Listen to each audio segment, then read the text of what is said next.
sahbihi ajma'in, amma ba'd. Ikhwatul iman, hadirin jamaah salat zuhur rahimakumullah. Nanti di akhirat itu ada istilah syafaat. Syafaat itu artinya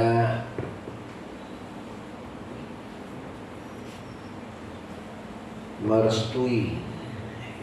Syafaat itu artinya merestui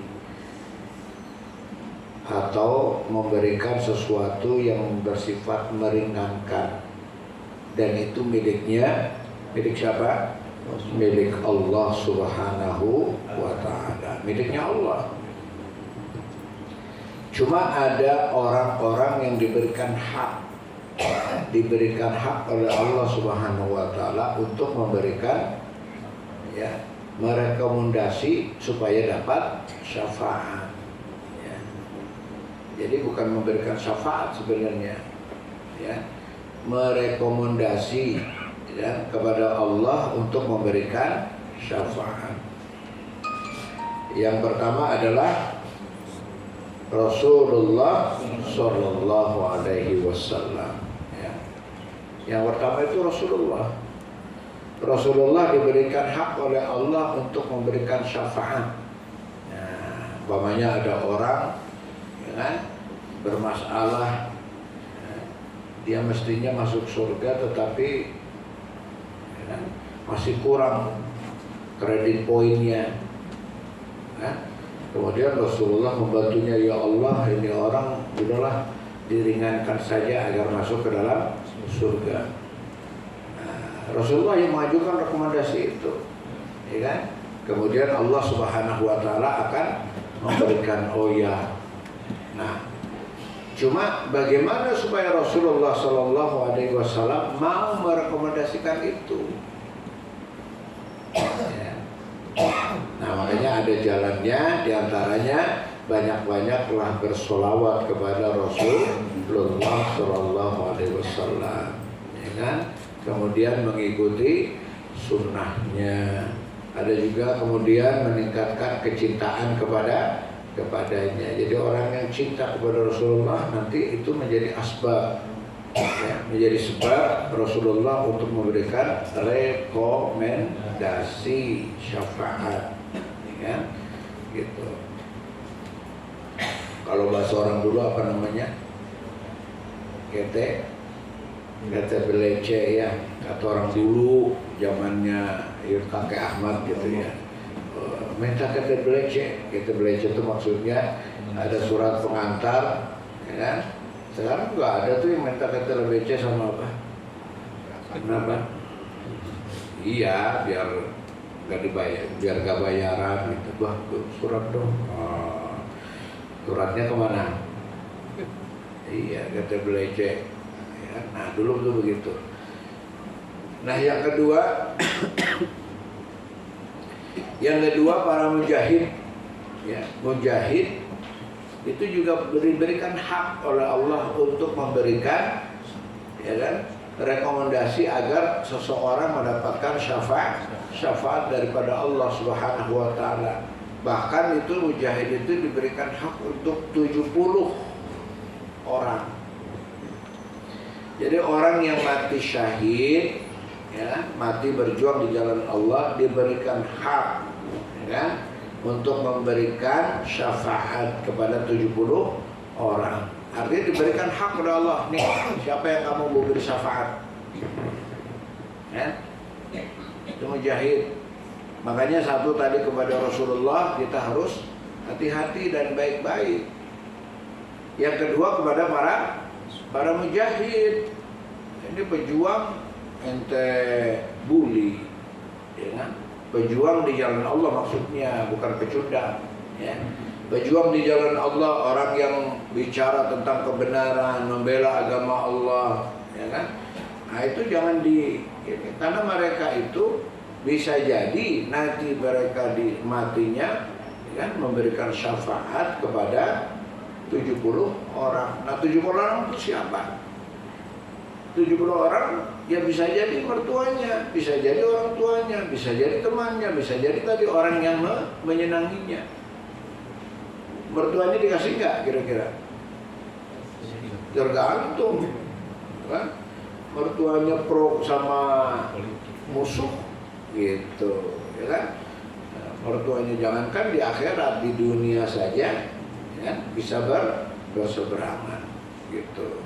Jadi asas daripada syafaat itu adalah kecintaan. Ya, asas daripada syafaat adalah kecintaan. Ya. Ya. Makanya di sana dikatakan di dalam Al-Quran, wa in kuntum tuhibbunallah fattabi'uni yuhibbukumullah. Ya. Kalau kalian ini cinta kepada Allah, ikuti aku.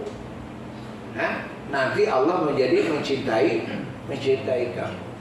Gitu. Jadi ada asbab. Nah, asbab utama cinta. Nah, itu orang ya penghafal Quran. Penghafal Quran juga begitu, penghafal Quran. Kan? Terhadap mujahid baik-baik, terhadap orang yang tekun alim dalam agama, hafal Quran dia, ya kan? Kemudian dia alim. Alim itu tekun dalam mengamalkan agama, ya kan? Nah, itu baik-baik, karena mereka itu punya fungsi bukan sekadar di dunia, tapi insya Allah sampai akhirat. Orang yang soleh, anak soleh untuk orang tuanya, orang tua soleh untuk anaknya dan keluarganya, ya kan? Masya Allah, luar biasa.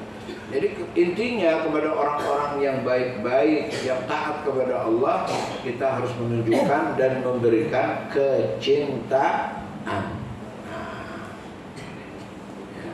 Sebab di akhirat itu susah, tidak ada celah, ya, celah, ya. Susah celahnya itu, sehingga dikatakan di sana la yanfa'u malun wala banun.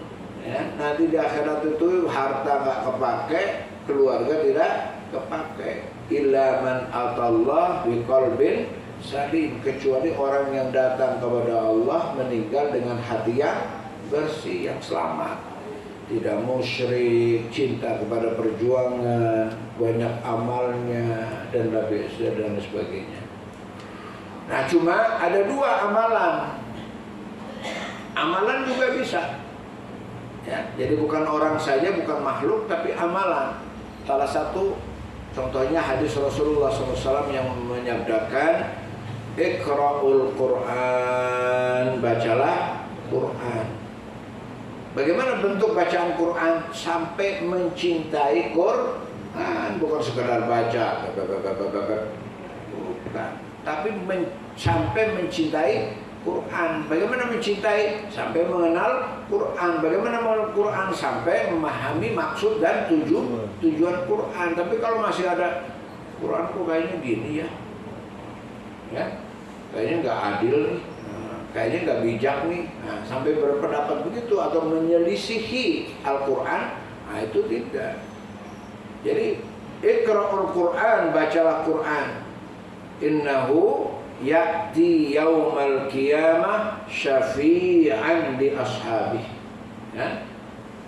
Bacalah Quran dengan baik dan benar, dengan tekun, sehingga menumbuhkan kecintaan Anda dan pemahaman Anda kepada Quran, karena nanti itu amalan baca Quran ya'ti yaumal qiyamah, datang nanti di hari kiamat, syafi'an, memberikan syafaat li ashabih, untuk orang yang membacanya.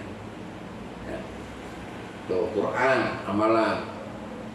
Dan puasa juga begitu. Puasa ini juga nanti bisa begitu. Puasa itu harus dilakukan dengan kecintaan, alhamdulillah, dengan keikhlasan, rela benar-benar, bukan sekedar menggugurkan kewajiban. Ya. Nanti puasa juga bisa menjadi syafaat. Ya Allah, ya, orang tersebut cinta kepada aku sehingga dia menahan dirinya, ya, dari makan dan minum di siang hari, serta menahan dirinya dari syahwat, ya. Nah, itu bisa memberikan syafaat, minta kepada Allah untuk agar seseorang ini diberikan syafaat oleh seseorang yang lain. Nah, jadi ini Ramadan, ya kan? Pergunakan kesempatan saum kita ini untuk banyak-banyak beramal. Ya, beramal itu artinya melakukan perbuatan-perbuatan yang berdampak mendatangkan keridhaan Allah Subhanahu wa taala. Ya, mudah-mudahan sisa beberapa hari ke depan kita semakin kuat, ya kan? Semakin baik, semakin berkualitas amal dan ibadah yang kita lakukan. Amin ya rabbal alamin. Sekian, assalamualaikum warahmatullahi wabarakatuh.